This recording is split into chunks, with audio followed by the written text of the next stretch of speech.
Hey guys, hi, it's Brent Abel here, Web Tennis. I've got another little voiceover lesson for you. And this is from the Brisbane tournament going on right now, 2012, January 2012 in Australia.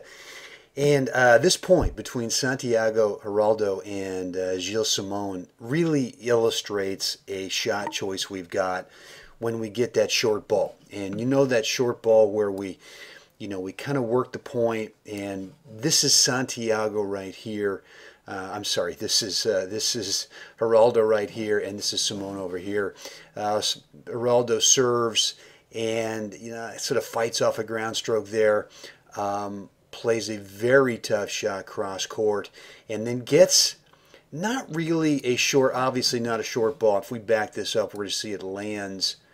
It lands right here in the court. So this is not a short ball, but it is kind of sitting. And he gets into good position, really drives a tough shot cross court. And right now he can recognize that Simone's going to be stretched out on this. He's not going to really be able to get set up to hit a great ball. So, what does Geraldo start doing? Well, he starts moving forward, anticipating a short ball. And sure enough, there's Simone out there wide, just kind of reaching for it. And now, here's this short ball. And, this is exactly what, I hear so often is really a problem shot. You've now produced that short ball from your opponent. What do you do with it? And, what I always encourage you guys to do is to think of this not as a put away opportunity, not going there or not going over here hard, is really think of this as an approach shot. You could approach to this corner, you could approach to that corner, you could also approach right up the middle. But the other shot that I tell you is so available is this little thing right here. It's just a dropper.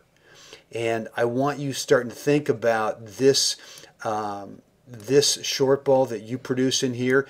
Make it look like you're to drive it, and then go ahead and drop it. Okay?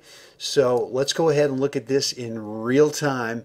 And this is really just a great illustration of something that we can all copy and model from what the pros do.